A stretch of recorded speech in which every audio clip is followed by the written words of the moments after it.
Dios les bendiga, bienvenido a la Biblia en un año, día número 247. Estamos en el libro de los Salmos y vamos a considerar en el día de hoy el Salmo 69, el Salmo 70 y el Salmo 71. El Salmo 69 es un salmo comúnmente atribuido a David, escrito para tocarse sobre un arreglo musical llamado lirios. Sin embargo, algunos teólogos piensan que el salmo haya sido escrito por el profeta Jeremías más de 400 años después de David.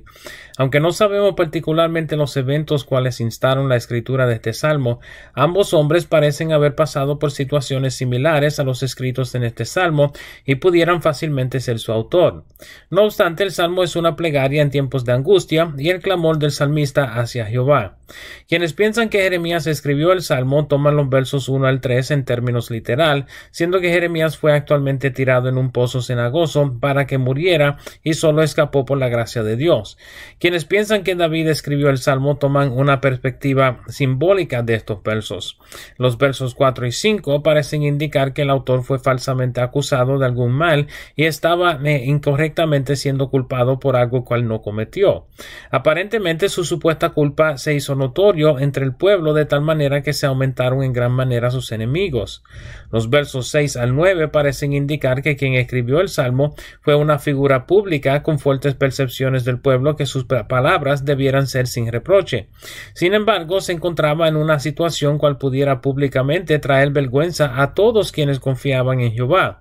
Como ejemplo y modelo de un hombre de Dios, el salmista pide ayuda de Dios para que los demás quienes creían en Jehová no fueran confundidos ni avergonzados por sus hechos. Los versos 9 al 12 tienden a favorecer a Jeremías como escritor, describiendo su tiempo vestido de cilicio y siendo despreciado por el mismo pueblo cual servía por voluntad de Dios. Deben notar el verso 9, cual Juan utiliza para describir a Jesús luego de su purificación del templo. La imagen es de un siervo de Dios y del pueblo siendo reprochado y angustiado por el mismo pueblo cual sirve. Esta sección del Salmo ha hecho que muchos lo consideren como un salmo profético acerca de Jesús. Las palabras de los versos 13 al 15 reiteran el tema del inicio del Salmo, utilizando la imagen de lodo y aguas profundas. En la mención de un pozo en el verso 15, implicando la situación literal de Jeremías.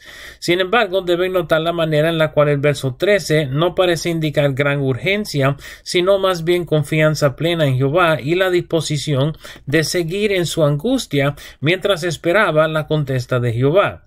Sin embargo, en los versos 16 al 18, le pide a Jehová que apresurara en oír su clamor y responderle.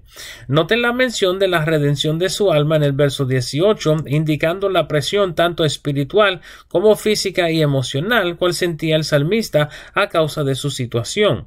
Los versos 19 al 21 explican su necesidad de ser rescatado y deben notar el verso 21, cual Juan también utiliza en su descripción de Jesús en la cruz cuando expresó que tenía sed. Los versos 22 al 28 incluyen la expresión de lo que el salmista percibe sería justicia hacia sus enemigos. Aunque este no es el primer salmo cual hemos encontrado con palabras fuertes hacia sus enemigos, estos versos son de importancia a nuestra lectura de este salmo simplemente porque deshacen la teoría de que este salmo enteramente fuera una profecía mesiánica. Aunque Jesús padeció semejante afrenta y angustia, su clamor en la cruz del Calvario fue para el perdón de quienes le ofendieron y afrentaron. De tal manera vemos que partes del Salmo 69 fueron utilizados para describir ciertos aspectos del sufrimiento de Jesús, pero que su contenido completo no va en línea con el propósito de Jesús. Como hemos mencionado en previos salmos, debemos tomar estas palabras en su contexto y entender el clamor por justicia cual hace el salmista en esta ocasión.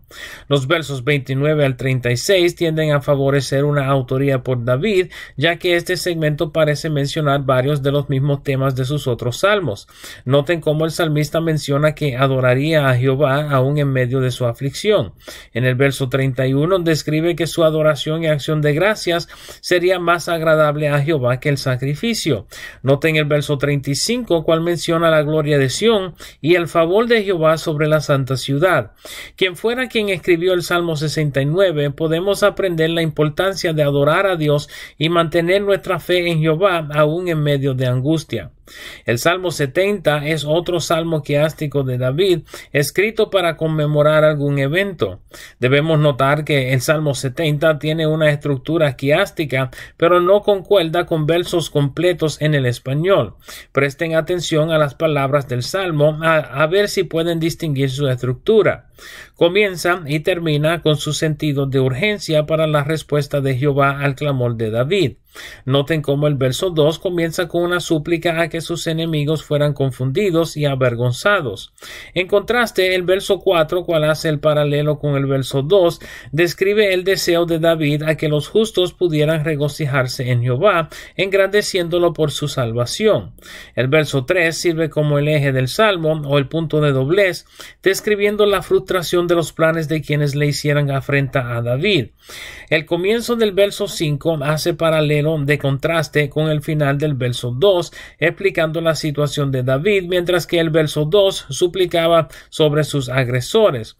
El final del verso 5 trae conclusión al salmo y la estructura quiástica, regresando al tema de la urgencia de David de Jehová, oír su clamor y salvarlo de su situación. El Salmo 71 es un salmo anónimo pidiendo refugio y descanso en Jehová.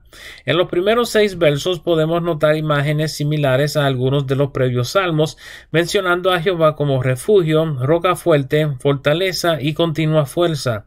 Los versos 4 al 6 describen la confianza del salmista en la pronta respuesta de Jehová a su clamor y utiliza las experiencias de su juventud para definir por qué ha puesto de nuevo su confianza en Dios. En los versos 7 al 11 podemos notar que el autor del salmo parece indicar su vejez, implicando que estuviera hasta cerca de sus días finales. Sin embargo, no deseaba que sus enemigos tomaran ventaja de él en su vulnerabilidad. Tales palabras se parecen a las palabras de David en similar situación, aunque fue de enfermedad y no vejez. Los versos 12 al 16 describen cómo el salmista aún esperará en Jehová durante los días de su vejez y necesidad. Noten en los versos 14 al 16 su esperanza de poder publicar cómo Jehová lo había librado de la mano de sus enemigos, honrándolo y adorándolo públicamente y recordando a los demás de la justicia de Dios. Tales palabras también se parecen a salmos de David. En los versos 17 al 21 vemos otras proclamaciones similares a las de David, particularmente su mención en el verso 18 de proclamar la potencia de Jehová a la próxima generación. Estos versos reiteran su confianza aún en su vejez de poder seguir siendo testigo promulgador de las maravillas de Jehová. El salmo termina en los versos 22 al 24 con la declaración de cómo adorará a Jehová sobre el arpa, instrumento de David también, engrandeciendo a Jehová y adorándolo por su justicia hacia él y la liberación de la mano de sus enemigos. Noten la justicia mencionada en el verso 21, siendo de la confusión de quienes buscaban su mal. Estos han sido los salmos 69, 70 y 71. Espero que el video les sea de provecho y nos veremos por esta parte otra vez mañana. Dios me los bendiga, Dios les guarde.